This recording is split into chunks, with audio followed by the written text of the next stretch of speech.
Welcome back to Learn Your Stripes. I'm Ryan Guillory. And I'm Michael Moran. And today we're going to talk about crew preparation, the week leading up to a game, pre-games, pre-game mechanics, and the White Hats' expectations for the crew.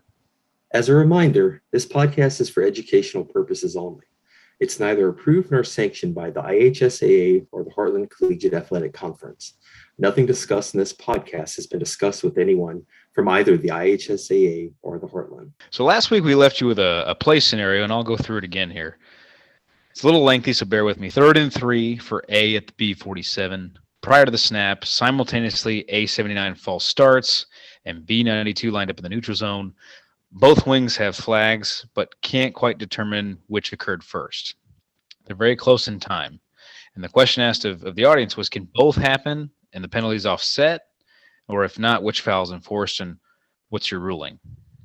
So our answer here is both would be dead ball fouls, which prevent the ball from ever becoming live. And if the wings can't determine that one clearly took place before the other, that is the foul to call. These should never be offsetting fouls. If simultaneous or the order can't be determined, put it on the offense as the offensive player knows the snap count. And some rule references here are rules 715 and 716. In addition to that, when the wings are coming together to discuss the foul, they should meet in the offensive backfield near the referee. And since this was a penalty, the play clock is going to start at 25 seconds. Ryan, let's get into what's going on today. Yeah, this episode will be released just prior to week 1 of the Indiana high school football season. To discuss preparation for games in the days leading up to a game, the day of a game, in the locker room before a game, and on the field for a pregame, we've invited our first guest. We wanted to find somebody for our first guest who has an encyclopedic knowledge of both the rules books and the mechanics manuals. We also wanted to find someone who has a whole lot of gravitas and is universally respected. Instead, we're joined today by JP Patterson. I kid, of course. JP is one of my best friends in this process, and he's the referee on Michael and I's high school crew. He's worked everywhere on the field, and again, somebody I have a ton of respect for and one of my best friends. So JP, welcome and introduce yourself, please. Thank you, Ryan. Thank you, Michael. Yes, I was, as you were saying that, I was starting to lean into, well, I'm sorry we couldn't find somebody like that. But yeah, thank you for having me. It's great to be on the podcast with you guys. Like you said, I'm our crew's crew chief. I'm in my 9th season of high school football officiating. Started out as a part-time back judge, then moved to our H. Then I was L for 2 weeks on our crew. Then I was the umpire, and 2 seasons ago, actually this is 1 season ago, this is my 2nd season as our crew chief. And it's been great. I'm also a staff official for the Heartland Collegiate Athletic Conference. I've really enjoyed working with you all as a crew, and enjoying every Friday night we have on the field. JP, we're glad to have you. Thanks for being along for the ride. We're going to talk about, again, getting into the manual, what's going on, and I kind of hinted at earlier, we're talking about pregame mechanics. So when we've got the game coming up the week, the manual kind of talks about preparation.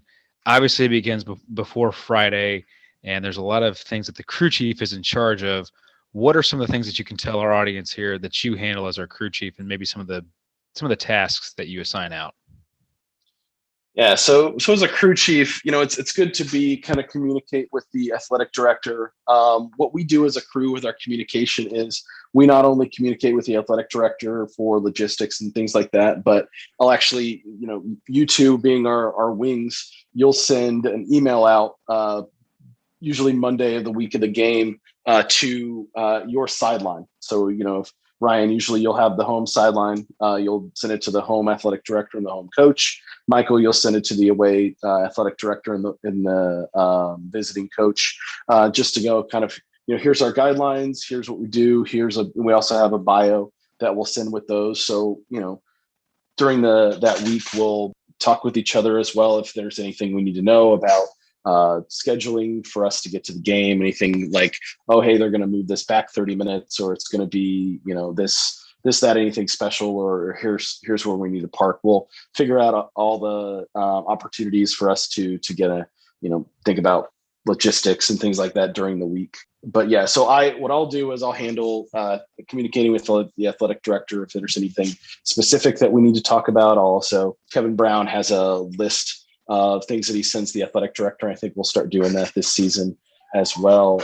But mainly a lot of communication on the sidelines will go through you two. And I think, Michael, was it last season we had athletic directors say, you do know the game is at the other school, right? And go, yeah, we know. We send it to both just so you get an awareness of who we are and that it's that we're here to make sure that you all are successful and you all both teams can execute to their best ability and to make sure that we all have a good, safe game on that. So kind of the week of the game, kind of what I'll do is communicate with that, and then kind of our breakdown for our crew assignments is usually I will split film with with our back judge, with Daniel Huckstep.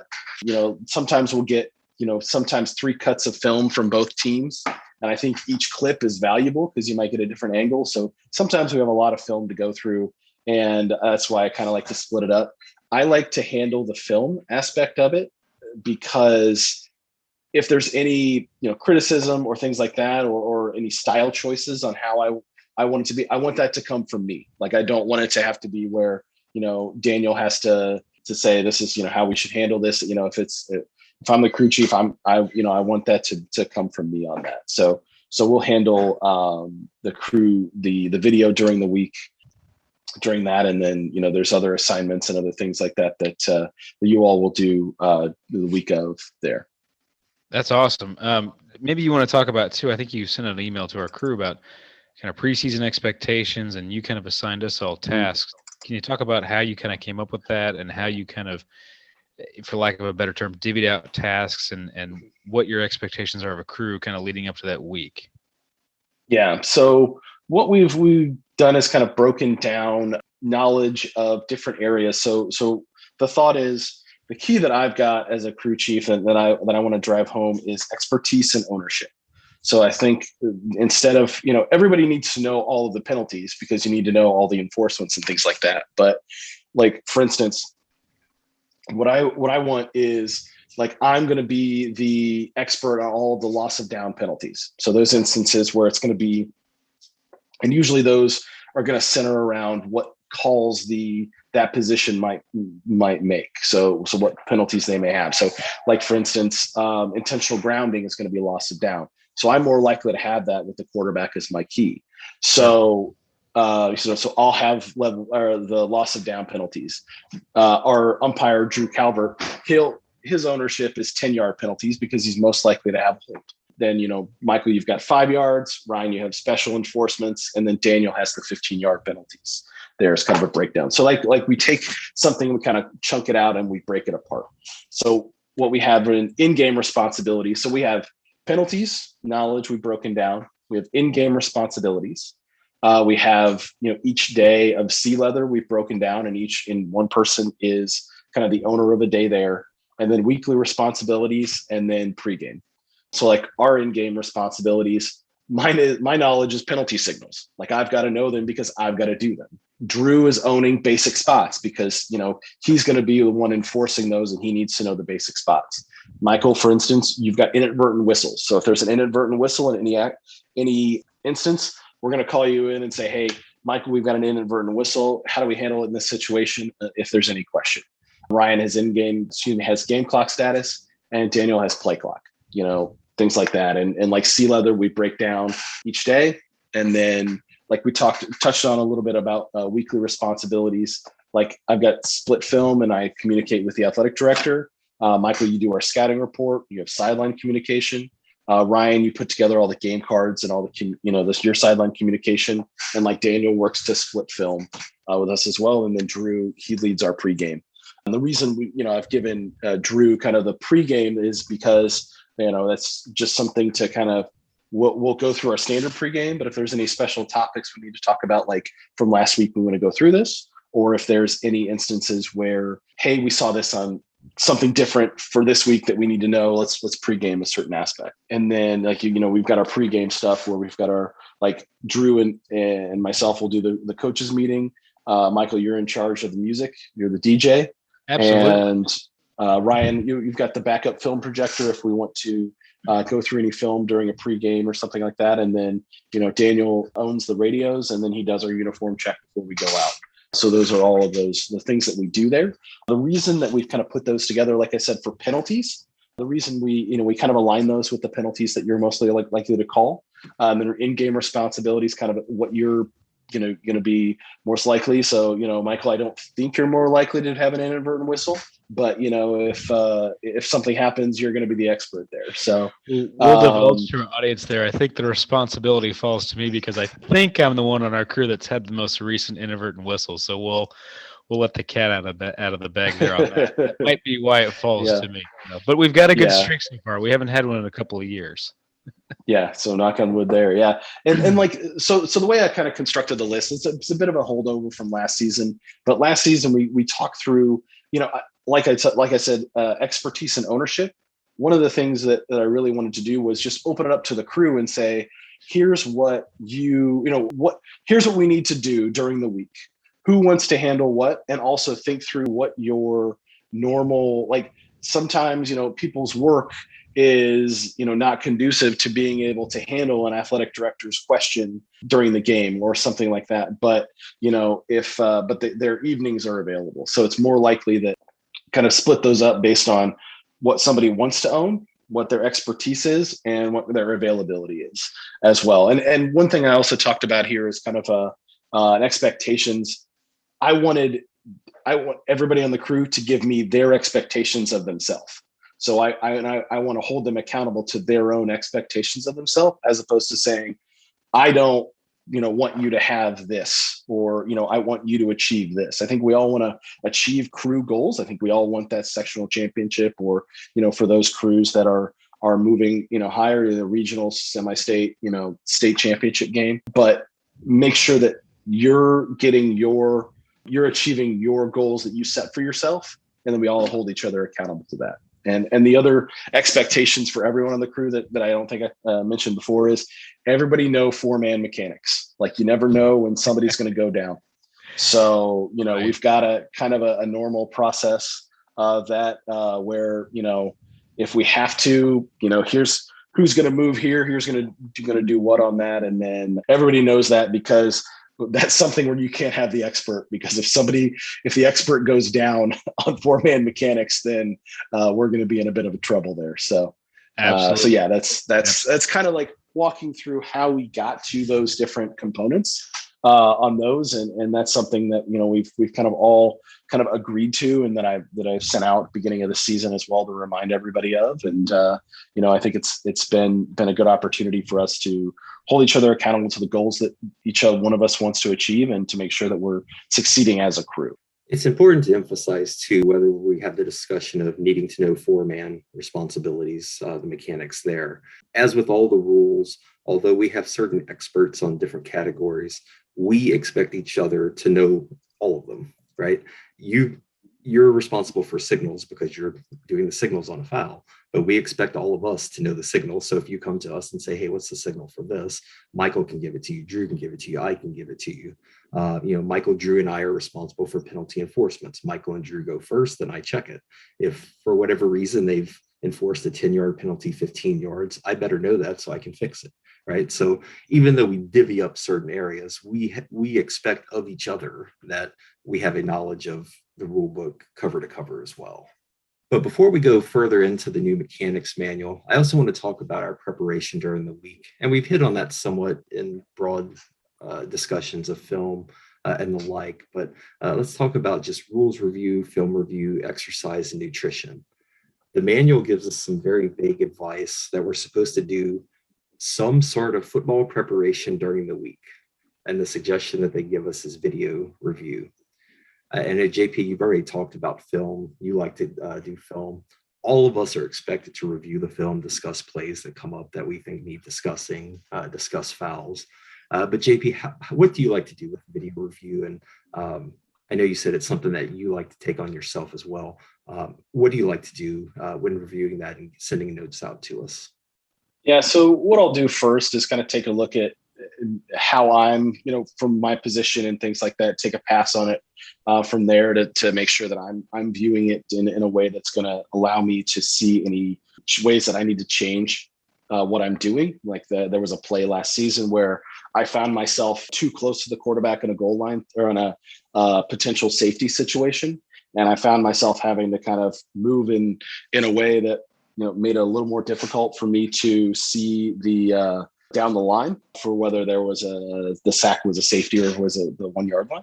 Review that and make sure that I'm getting what I need to handle my position during the film from the film, and then kind of do a second pass of it, looking at kind of it as a crew as a whole. That our mechanics, how are we flowing to this? Did we have 2 flags down on this?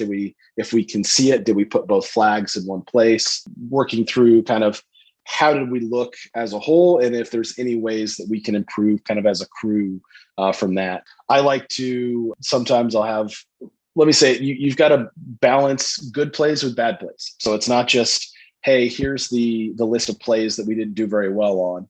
It is, hey, here's a play that we did really well on. Great job, guys. Michael, great spot on that. Ryan, great find. He definitely got a hold of his face mask there. Good penalty. And measure that with, there's opportunity for us to improve on these plays. But yeah, Ryan, you touched on this. The expectations are also that we pass out everybody gets the film, so that you should be looking at your own view and be able to look at every play from your position and making sure that you're doing what you are expecting yourself to be doing there. So it's not just, okay, well, on Wednesday, the scores from the film is going to come out, and here's how I did last week versus the previous week or something like that. Like, I want you guys sending out text messages on our group chat. Hey, look at play 72. I think we could have done better here. Look on that. I mean, I want feedback, I want input, but if it's something where I'm looking at it and we want it done a certain way, if the manual doesn't address it and we want it done a certain way, then I think that needs to come from me on that part. So. And the manual also tells us that the crew chief is to assign topics to each member to discuss in the locker room before the game. I know we typically get together as often as possible and ride together to the game. So a lot of these discussions we would actually hold on the way to the game as opposed to waiting to get into the locker room. And I think there's been a lot of benefit to that as well. What are your thoughts there, JP? Yeah, I think as much opportunity you have to discuss, I think the better it's going to be. So if you have a longer trip with everybody together, then I think that means your pregame can be longer and maybe more in depth, or you can touch on a couple different topics. I don't necessarily want to wait until we get to the locker room to talk about it, but I definitely think that you need to have a discussion in the locker room to make sure that you're getting your head ready to make sure that you're going to be effectively officiating that game. So it's not just a checkbox. We did it in the car, we're fine. We can, just joke around in the locker room and be ready to go. I think you've got an opportunity for a longer discussion there. Right. And the manual also directs us to do as much scouting of the teams as possible. You've already discussed that some, JP. Michael and I will typically scout whatever we can on video of the teams on our sidelines for that upcoming game in the week in advance of the game and send that out. And I know what I'm normally looking for is, unusual formations, unusual shifts, is there's some particular play in terms of a quarterback rollout. Does quarterback have a big arm? Are they going to be a ground and pound kind of team? Just so we sort of know tendencies and what to expect. So if we go out and suddenly it's 5 wide the whole first half, it's not a surprise to us going in. But that's what I'm looking for. I don't know, Michael, you do a lot of that scouting as well. Anything else that you look for there? Same thing, like you said, tendencies, just so you go in. And I think the important thing there is JP can get that information from us and we can talk about it. We'll talk about car rides and locker room a little later on in the night here, but I'm always trying to get as much ahead of time. And if there's particular plays they're running, because the coach may not always tell us those plays, so we may have a look at them. If they've got some sort of end around play or double reverse or something along those lines, we can be ready for it and not be caught off guard. And I think it lets us know if a particular team has some standout players.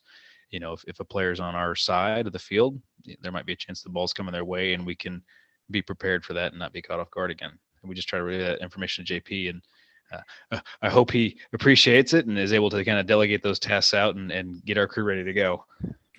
And Michael, that gives us a good discussion of the week leading up to and the ride to the game. What are we doing in the locker room in terms of discussions, crew responsibilities there? I mean, normally when we're getting there, and JP, feel free to jump in where you can. We're getting there ahead of that time. The locker room talks about getting ahead 90 minutes. I think we as a crew typically try to aim for not 90, but even closer to 2 hours. I think I'm the worst of the bunch. I take the longest to get dressed. The manual tells about 90 minutes to get into the site 90 minutes early. We are generally closer to 2 hours, and we kind of take advantage of that time. We have a meet spot. We get together. We're taking a car ride over. We're taking a trip together. And you talked about having that time to tie up any sort of loose ends. In terms of getting to the site earlier, what kind of benefit does that provide us, and what advantage does that give us as a crew? Well, it gives you, for me, it gives us a lot of slack for traffic or things like that. I mean, if you're going through, an urban area, highways at 5 o'clock in the afternoon, your chances are that you may have a backup or something like that. So you don't want to run into a situation where you've got a backup you weren't expecting, and all of a sudden, instead of being 90 minutes early, you're cutting 20 minutes off of that because you're 20 minutes later than you thought you would be, and then you're rushing and you're trying to get everything together and you're trying to get out on the field for the team and the coach, for the teams and the coaches' meetings, and it kind of spirals from there. So that's why I like to get there early, because if you're there early, the worst thing you can do is go through a couple play scenarios and talk through a little bit longer of a pregame. I mean, you can't be more too prepared for a game. And that gives you opportunity to do that. So there's that component of arriving early, and also, the better, the more relaxed you can have there, you can make your athletic director, the better. Like, because they start to get worried if it's 5:30 and they don't have a crew yet, 5:45, things like that. You want to make sure that they're put at ease. Hey, we're here. We're here for your game. All 5 of us are here. That's why one reason I like to go together is that, we don't have a situation where, 4 of us are good to go and one of us got stuck in traffic, because they were 10 minutes behind the other guys. So that's why I like for us all to be together. And, it makes it easier for us to focus and to get ready for the game without any distractions. Oh, I wholeheartedly agree. And like I said, I'm the worst I'm the last one to get dressed, it always seems like. And we were at a clinic earlier this year, and, we have every right and every job to be just as athletic as these players on the field. They're bigger, they're faster, they're stronger, and we need time to, not only mentally prepare, but stretch and just get ready to be the best we can be for these athletes. So the manual talks about meeting with the AD. It may not be the AD necessarily. It may be maybe the superintendent or possibly another teacher or just somebody that the AD kind of designates there. We're going to figure out anything what's going on with the game that night. If it's senior night, if it's homecoming, if there's a special award or a presentation going on, just so we have that information. There may be a longer halftime that we may have to kind of work around. But in order to get kind of an effective pregame in that way, JP, if we're in the car on the way to the game and we've had, say, maybe a 45, 60-minute drive, or in some case, 90-minute drive, how do you parlay that into the locker room at that point?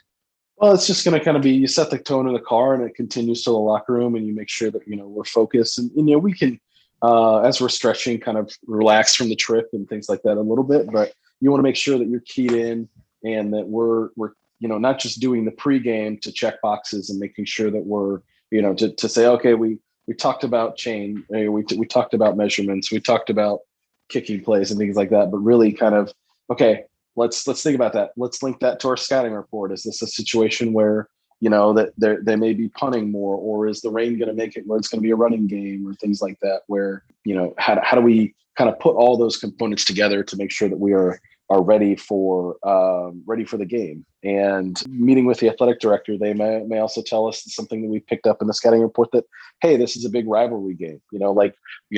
This may be a first time we're at a school and we're not aware of all the rivals that they have, and this is a rivalry game. So we need to make sure that we know that there's something on the, something more on the line for these kids than, oh, this is, week 7 or something like that. This is like, hey, these kids played youth football together and they now play each other, kind of thing. And meeting with the athletic director can can give us that information. Hey, this is the rivalry game that we're really keyed up for. We're really happy that you guys could make it for it. And, we're going to have a 20-minute halftime because it's also senior night, things like that, where we can get that information together.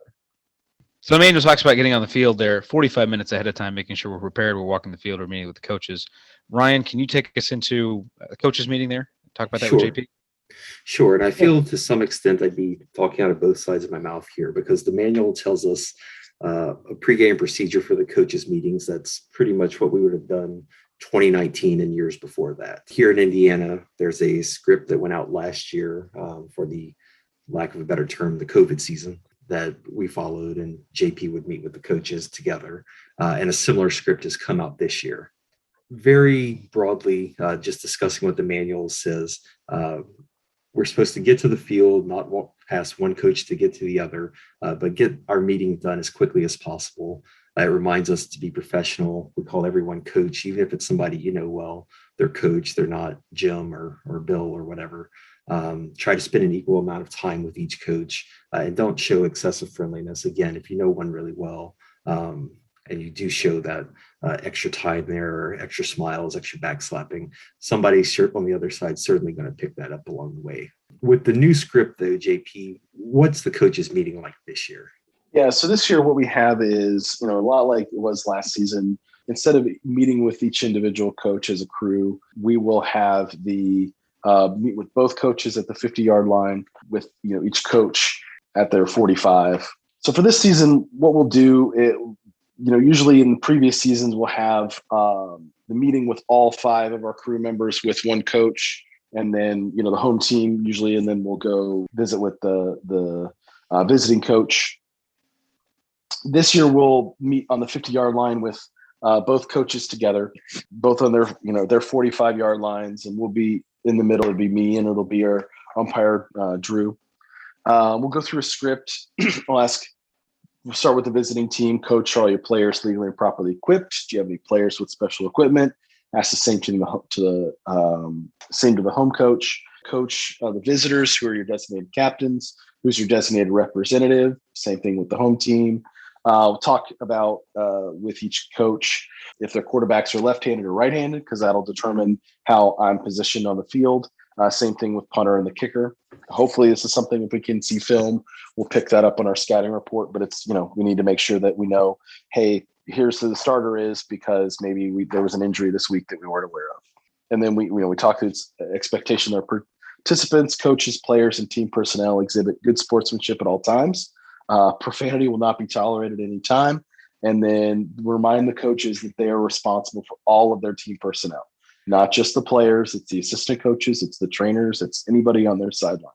And then the coaches, we remind them that will not be allowed on the field unless there's an injury and or authorized timeout. In either case, we'll let them know that they can come on the field. The white is our area to work. And the last thing we need is a coach on the field yelling and kind of being very demonstrative. We want to make sure that they are off the field. And if we do have a situation where a coach is upset about a call, that we'll handle that on the sidelines. And if that's something that I need to talk to them, I can. But, we'll also talk through that the coaches need to present our game balls for us to check in. And then if they have any questions that we haven't covered already, or how we do a certain thing, then what I'll do is I'll usually have given them the cards from our crew, the home team, with Ryan's name on it, and the visiting team with Michael's name highlighted, and remind them that if there's anything that they need to discuss with us in terms of special plays or anything that we need to know that may have changed from last week, that we'll talk to Michael or Ryan about that, separately, so they don't have to talk about that in front of the other coach. So then, we've wrapped that up. Any questions, answer any questions they may have, and then visiting team will call the toss. Then we'll do the coin toss there, and then determine how we're starting the game. Oh, those are all great points, JP. It's great things that the manual covers too, in terms of talking about any special halftimes or any other game procedures that might have come across. And you talked about with the coaches, making sure everything's legally and properly equipped. We're talking about walking through the field. I know Ryan and I do that while you guys are having your coaches meeting to get that out of the way. You covered the script. That was absolutely fantastic. As you're doing that, I want to make sure we're talking about the other three members of the crew, the line judge, the headline judge, and the back judge, there's other things you can be doing. Don't be standing around just talking with players, talking with coaches. While it's important to have that good rapport, we need to make sure that that field is clean. We're looking at safety hazards like not pylons, I guess, but the goalposts. We're making sure pylons are properly placed. We're getting the markers away. I know there's some fields you may come across. There might be sand pits nearby we might have to look out for. The track on some of the schools might be close to the field, and maybe concrete around. We may just have to look for. But we're just looking for all that sort of stuff. We talked a little bit too about equipment inspection. Ryan, you want to quickly kind of cover things that you're looking for when we're going through equipment inspection across the teams, those kind of things we're trying to point out? Sure. Before doing that, I just want to emphasize again, you mentioned that while JP and our Drew would be in the coaches meeting, that you and me and the back judge would be inspecting the field. Again, that's under the usage of the special script that we have at the moment.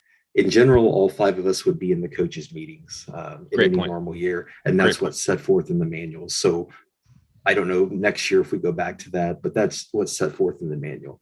But sure, with equipment inspection, we want to make sure that the players and game equipment is legal and safe. So what the manual tells us is that the R, and again, this is according to the manual, the referee is responsible for securing, inspecting, approving, and marking game balls, and then turns the balls over to the back judge to be given to the team's ball personnel. I know on many crews, it's the umpire who has always marked and approved balls, but the manual says that it's the referee and the back judge involved in that process. The umpire, according to the manual, is responsible for reviewing player equipment such as casts and braces, as well as looking for visors and the like. Although really, when it comes to visors and those types of things, we should all be on the lookout for those. H and B are to check the chains in the box, make sure there's a tape mark halfway on the chains. And H also meets with and instructs the chain crew. The line judge, JP hit on this earlier, is also responsible for the game clock. So line judge, you need to have a timepiece, a watch, something of the sort that'll have the correct time and countdown capabilities for that. The back judge, again, assists in inspecting the box and chains and has a timepiece to be responsible for the play clock. All of us are to be out on the lookout for equipment issues and uniform violations. And again, this is sort of the idea. One thing we've hit on in the past, and we're going to hit on probably every episode until the end of time, is preventative officiating, right? If we can get something fixed before the game so that it doesn't require us to send a player out, throw a flag, anything of the sort, let's do that pregame. But that takes us through inspecting the field, inspecting equipment. How are we tossing that coin up, Michael? Oh, this is the best part. This is when the tension is building, the atmosphere is palpable, as they might say. Now, we do here in Indiana, we do a pregame coin toss, and then we'll do a mock toss a little later on. I, as myself, as the H, I'm going to go get the visitors captains. Ryan, you're going to get the home captains. We'll bring them to the field. And then from there, JP, it's your show. Tell us kind of how you like to run the pregame toss. Yeah, so the pregame toss, in seasons where we don't have the pregame toss happening with the coaches, what I like to do, and this is what the manual states, is that the umpire and the referee will lead the teams. I'll be on the home side. The umpire will come from the visiting side. We'll have the captains in the middle of the field introduce themselves, and then I'll introduce myself and I'll introduce Drew once they separate there. What I like to do is it's a good time for me to remind the players that not only, it's great to be out here, Friday night football, but remind them that not only they're captains, but they are leaders on their team. So that if we have any issues with sportsmanship or we have any problems with players, that we will be coming to them to make sure that they control their players. The farther you get into the season, the more impactful some of those suspensions or things like that can be detrimental to the team. So especially the week before, week 9 there, I like to remind players, hey, guys, make sure that you control your teammates because, if somebody's going to be out next week, that's going to be week 1 of the playoffs. So, I remind them of that. And then what we'll do is I will talk through the choices, or I'll show them the coin on that. I'll, find the speaking captain, have him come close to me. What I'll do is show them the, heads and tails of the coin that I have. And then I'll flip it in the air. Then I will have them in the air. I'll call it out, or I'll have them call out heads or tails, make sure it's repeated by the opposing team, by the home team. and make sure that, that's understood what the call was. And then depending on if they've won the toss or lost the toss, I'll then go to the team that won the toss and say, what options, what do you want? Do you want to receive, defer, or kick on that? And I'll try to whisper kick so that they don't choose that option. But no, it's just, I'll give them those options. And then they will, depending on the choices that they make, then I'll go to the opposing team to let them make their choice. And then what I'll do is I'll signal I'll have them move depending on whether they're kicking to or away from the board. And then I will make my signals to the press box, whether we had a defer or whether we were receiving by going to the side that's going to receive the ball. The team that won the toss, and then go to the team that if they're deferring, I'll go to the other side and say that they're receiving, and to make sure that they're aware of which way they're going. Absolutely. And again, it being this last couple years has been a little different, but if I recall, we're kind of getting with the coaches, right? And making sure we know that what they're trying to do. So that way, when their captains get to the field, they're not, getting it out of order and perhaps accidentally saying kick when they should say defer. Those are that's information you're gathering with the coaches, correct? Yeah, when I'm talking with the coaches on that, it's something where, that now that there's the designated speaker for the team, that if it's a coach, something happens, I may remind them, hey, your coach told me something else, something on that. But it's something where if they're insistent, then you've got to kind of go with that. But you try to guide them the way that their coach or their has wanted them to go. But you find yourself, you coach them only so much there.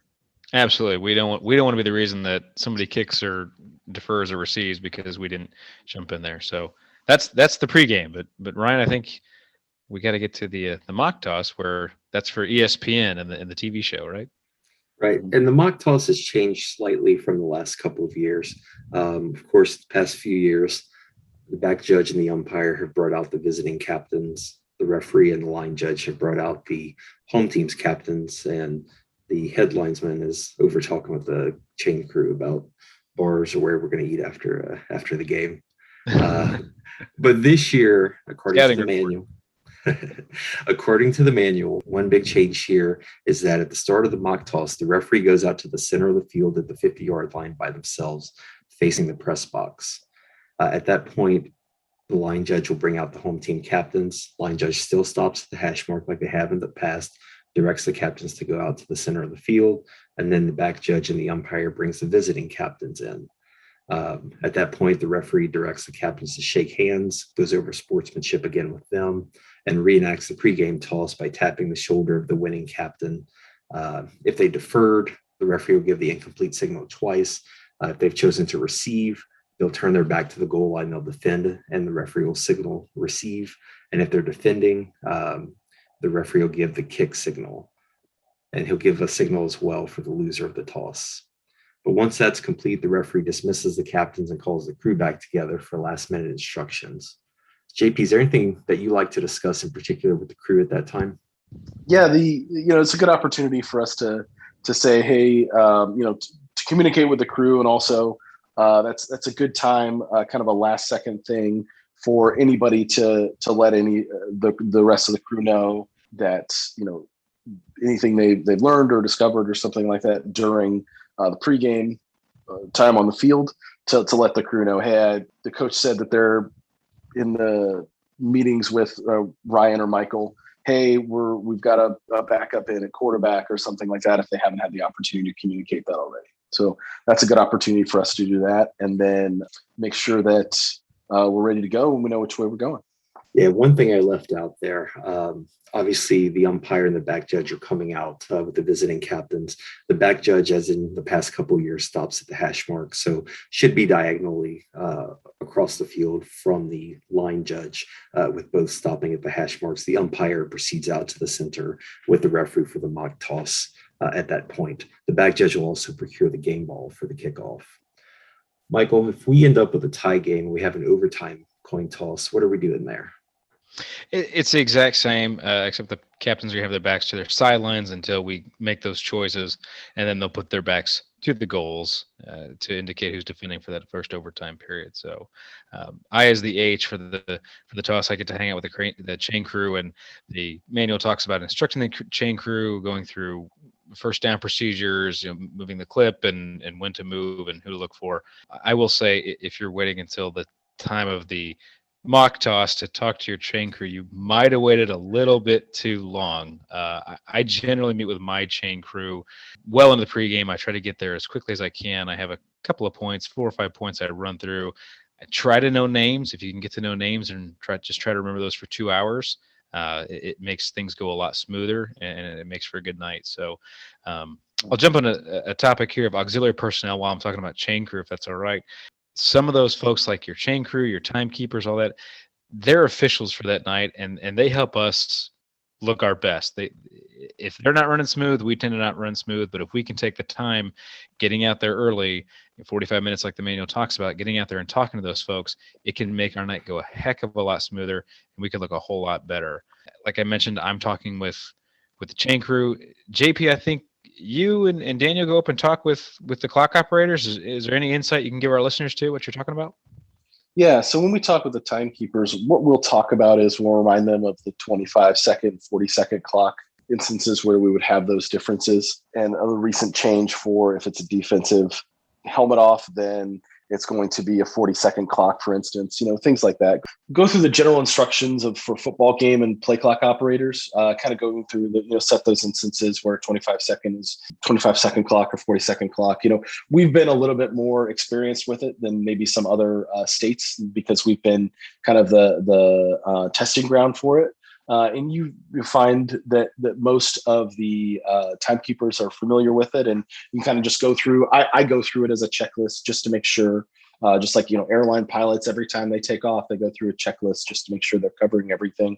And if it's nothing new that we're teaching the clock operators, then fine. But you always have those instances where, hey, I'm subbing for somebody. This is the first time I've worked the play clock or the game clock or things like that. You want to make sure that you treat every time the same, and also kind of go through those. We also go through procedures for if we need to make an adjustment, or I'll make an announcement like on the field, but we'll also have Daniel has a backup radio that he'll switch to a different channel that we can talk to, that will give them a radio that they can we can talk to them directly, so we don't have to get into a situation where, hey, they can't hear us, so we got to get a coach who's got to call up to there to tell them this and things like that. Whether we can we can handle those instances on our own.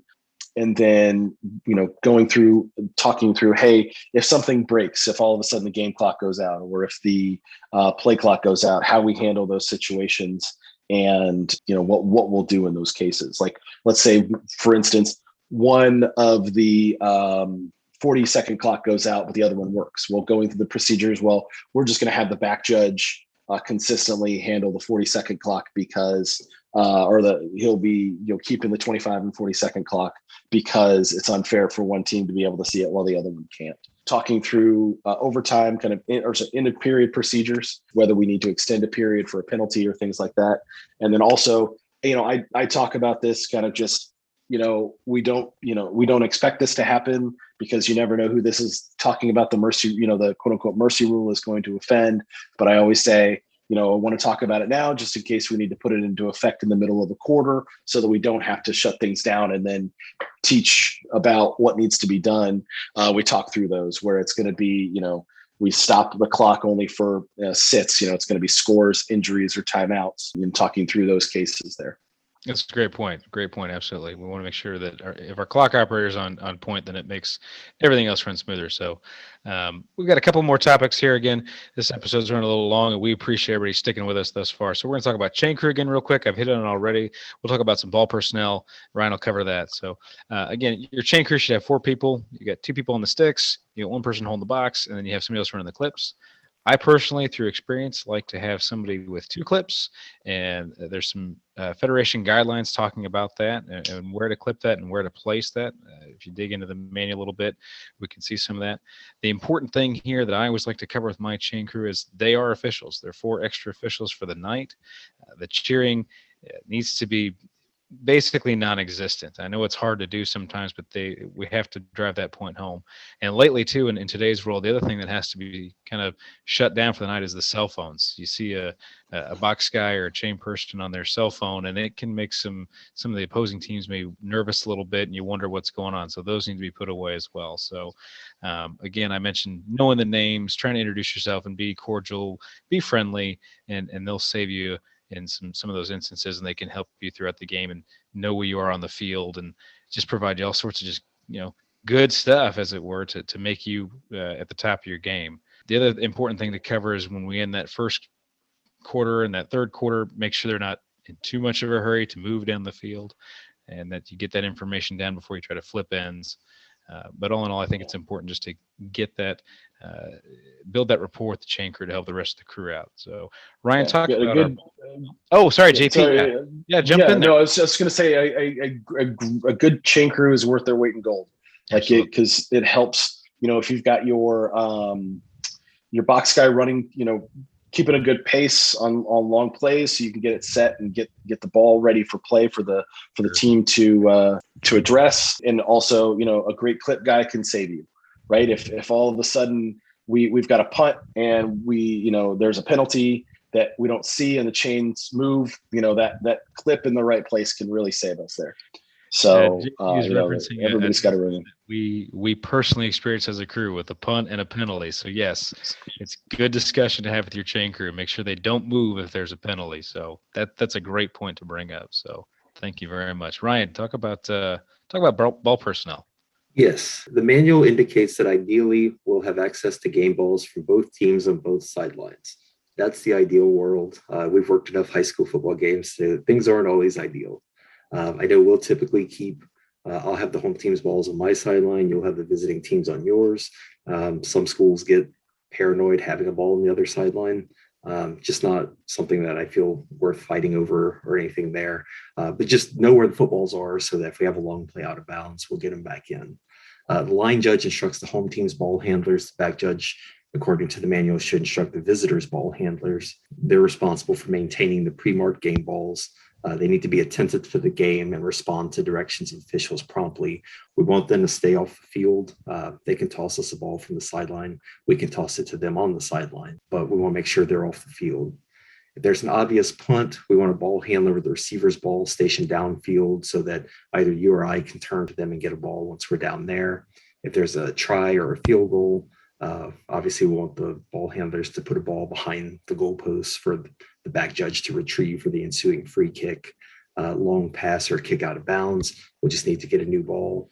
Or if we have one of those rainy games, we'll need to make sure they have towels, someone use trash bags, whatever is needed to try to make sure that we have dry footballs so that we keep the game flowing as smoothly as possible in those situations. With all of that said, I know this has been an extra long episode.